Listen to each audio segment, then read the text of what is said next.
दुनिया में ऐसे लोगों की तादाद भी लाखों या करोड़ों में ही होगी जो भूत प्रेत, झाड़ फूक और टोना टोटका जैसी बेसिर पैर की समझी जाने वाली बात पर हद से ज़्यादा यकीन करते हैं।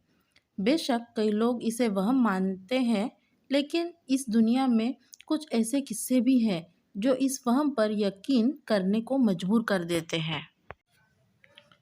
भूत प्रेत, टोना टोटका, झाड़ फूक जैसी बातों को आज के इस तरक्की पसंद ज़माने में बेशक तवज्जो नहीं दी जा सकती है, मगर ये इंसान के बीच गहरी जड़ें जमाने वाली ऐसी हकीकत है जिससे पूरी तरह से मुंह भी नहीं मोड़ा जा सकता। ऐसा ही एक किस्सा जमाने के सामने आया आज से करीब 72 साल पहले।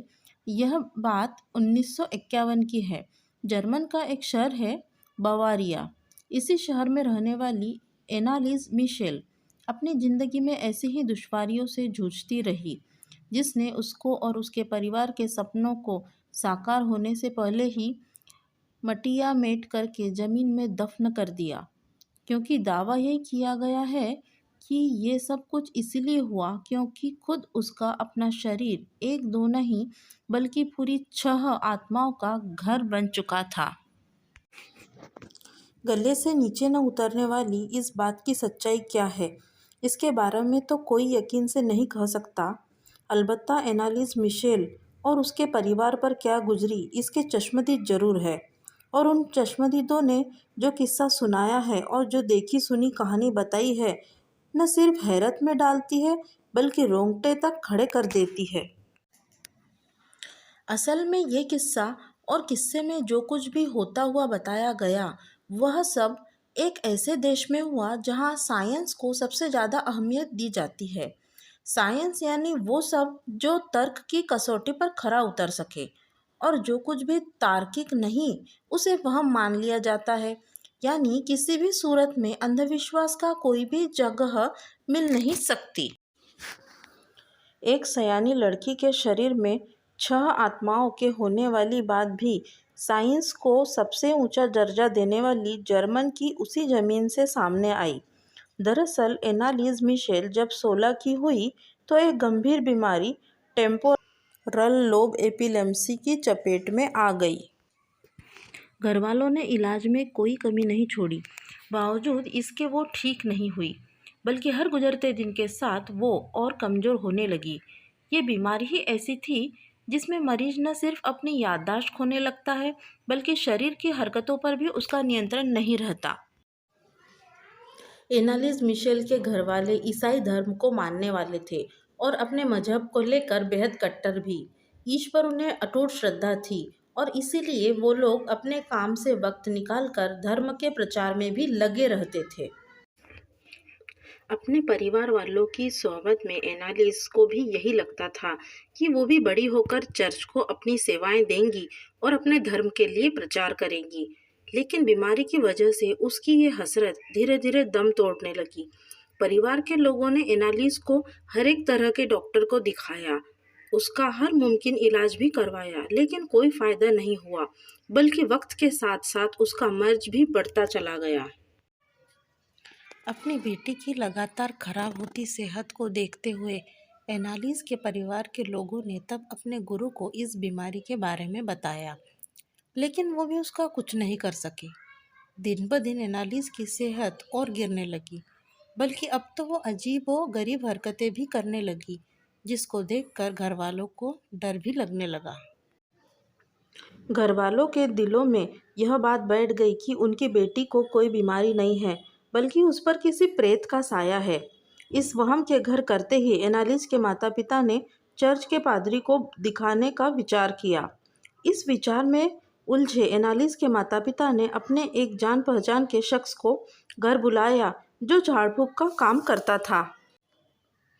एनालिस के पिता उसे लेकर घर आए और उसे एनालिस के कमरे में ले गए।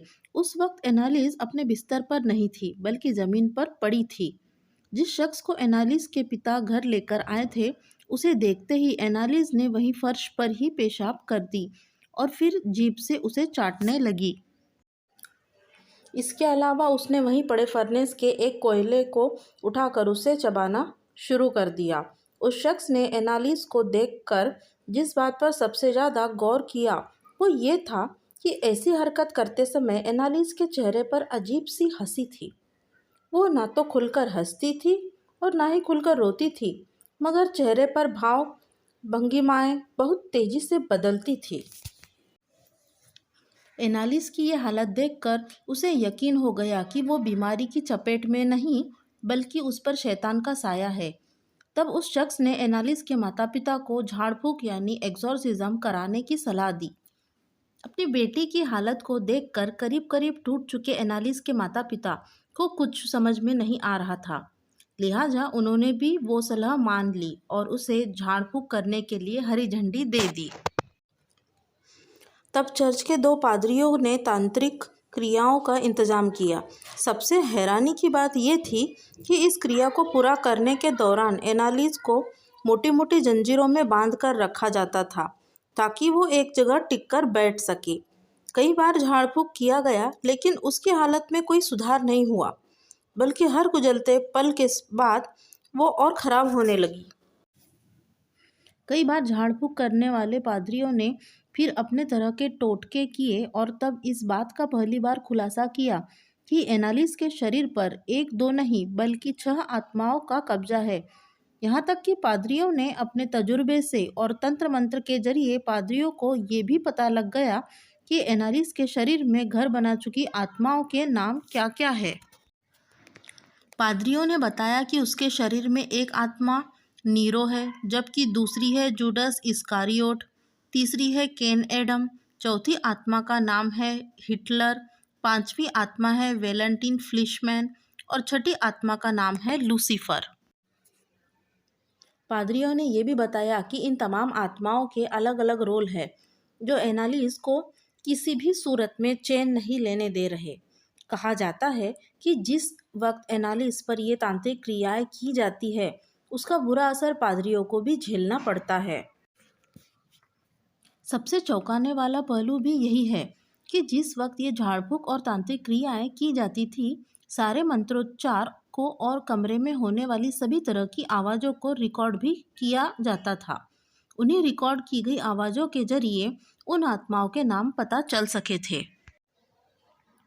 कई मौक़ों पर तो ये तक देखा गया कि एनालिस के भीतर की शैतानी आत्माएं इस कदर हावी हो जाती थी कि वो एनालिस के माता पिता से बुरी तरह से नाराज़ हो जाती थी और हालात यहाँ तक पहुँच जाते थे कि बेहद कमज़ोर एनालिस अपने माता पिता को उठाकर पटक देती थी।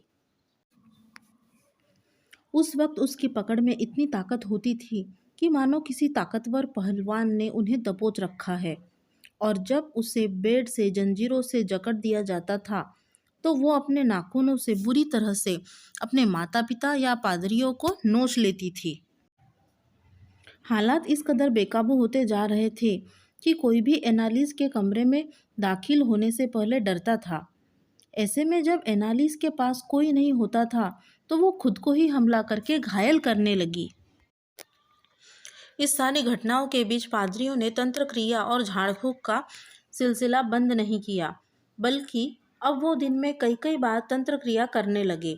लगातार झाड़ फूक का इतना असर हुआ कि अचानक एनालिस का रवैया बदल गया और वो खुश रहने लगी, हंसने लगी, सबसे हंस हंस कर बात करने लगी और अच्छे ढंग से अपनी बीती जिंदगी के बारे में सुनने और बताने लगी। घर वालों को ऐसा लगने लगा कि अब झाड़ फूक का असर होने लगा है और उनकी बेटी अब ठीक होने लगी है। लेकिन घर वालों के लिए ये खुशी के पल चंद दिनों के ही रहे, क्योंकि उसके बाद अचानक एनालिस ने खाना पीना सब कुछ छोड़ दिया और उसकी सेहत बहुत तेज़ी से गिरनी शुरू हो गई। तांत्रिक क्रिया करने वाले पादरियों ने जब उससे पूछा तो उसने खुद रोते रोते सारी बात बताई कि उसके भीतर कोई उसे खाने पीने से रोकता है। खाना पीना छोड़ने का असर ये हुआ कि एनालिस कुपोषण का शिकार होने लगी, उसका शरीर कमज़ोर होने लगा। पादरियों ने अब और झाड़ फूक का सिलसिला अब और तेज कर दिया। 30 जून 1976 को रात के वक्त जब उसकी आखिरी बार झाड़ फूक हुई तब उसने पादरी से कहा कि अब वो पूरी तरह से थक चुकी है, अब उसे इस शरीर से छुटकारा पाना है। और इतना कहकर 23 की एनालिस बुरी तरह से रोने लगी। अपनी बेटी का यह हाल देखकर एनालिस के माता पिता की भी आंख झलक उठी। यहाँ तक कि तांत्रिक क्रिया करने वाले पादरियों के भी आंखों से आंसू झलक उठे। इतना कहने के बाद एनालिस सो गई और फिर वो कभी नहीं उठी। बताया जा रहा है कि 1 जुलाई को एनालिस ने सुबह के वक्त एक लंबी सांस ली और हमेशा हमेशा के लिए आंखें मूंद ली। पोस्टमार्टम किया तो पता चला कि कुपोषण की वजह से उसकी मौत हुई है। तब डॉक्टरों ने एनालिस के माता पिता से कहा कि अगर वक्त रहते उसका डॉक्टरी इलाज किया जाता तो शायद वो बच सकती थी, लेकिन उन लोगों ने डॉक्टरी इलाज की बजाय दकियानुस तरीकों को चुना, इसीलिए एक बच्ची की मौत हो गई। अब इस बारे में पूरा सच क्या है, इस बारे में किसी के पास कोई जवाब नहीं है।